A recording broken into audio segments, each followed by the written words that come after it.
अपने घर के वातावरण को कौन प्रदूषित करना चाहेगा, लेकिन अपने घर यानी पृथ्वी के एनवायरनमेंट को मनुष्य लगातार पोल्यूट कर रहा है।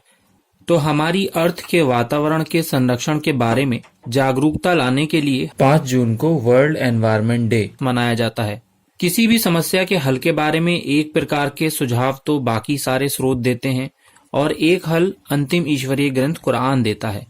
दोनों में मूलभूत अंतर यह है कि बाकी निर्देश जो दिए जाते हैं उन्हें ना मानने पर अधिक से अधिक इस संसार में न्यायिक प्रक्रिया के बाद सजा का प्रावधान होता है, परंतु इस्लाम धर्म के द्वारा प्रस्तुत किए गए मार्गदर्शन की 2 निराली विशेषताएं हैं।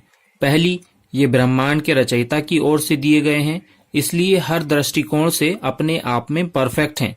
दूसरी, ना मानने पर संसार में तो न्यायिक प्रक्रिया के बाद सजा का प्रावधान है ही, साथ ही मरने के बाद के जीवन में सदा के लिए नरक की आग में जलाए जाने के दंड की चेतावनी भी दी गई है। इस समस्या के संबंध में कुरान में बताया गया, लोगों में कोई तो ऐसा है कि इस सांसारिक जीवन के विषय में उसकी बातें तुम्हें बहुत भाती हैं। उस खोट के बावजूद जो उसके दिल में छिपा होता है, वह कहता है कि ईश्वर की सौगंध मैं आपसे सच कहता हूँ, और अपनी बात को मनवाने में वो बड़ा ही हठधर्म होता है।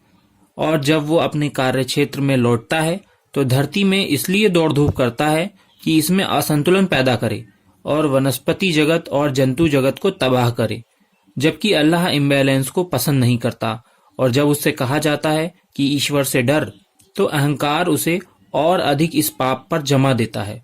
अतः उसके लिए तो नरक ही काफी है और वो बहुत ही बुरी जगह है, यानी इकोसिस्टम को डिसबैलेंस करने से साफ तौर से रोका गया है। तो ये थी उपरोक्त विषय से संबंधित कुरान ग्रंथ की शिक्षा। जल्द मिलते हैं कुछ और विषयों पर इस्लाम धर्म के मार्गदर्शन से संबंधित जानकारी के साथ। अभी दें अनुमति। धन्यवाद।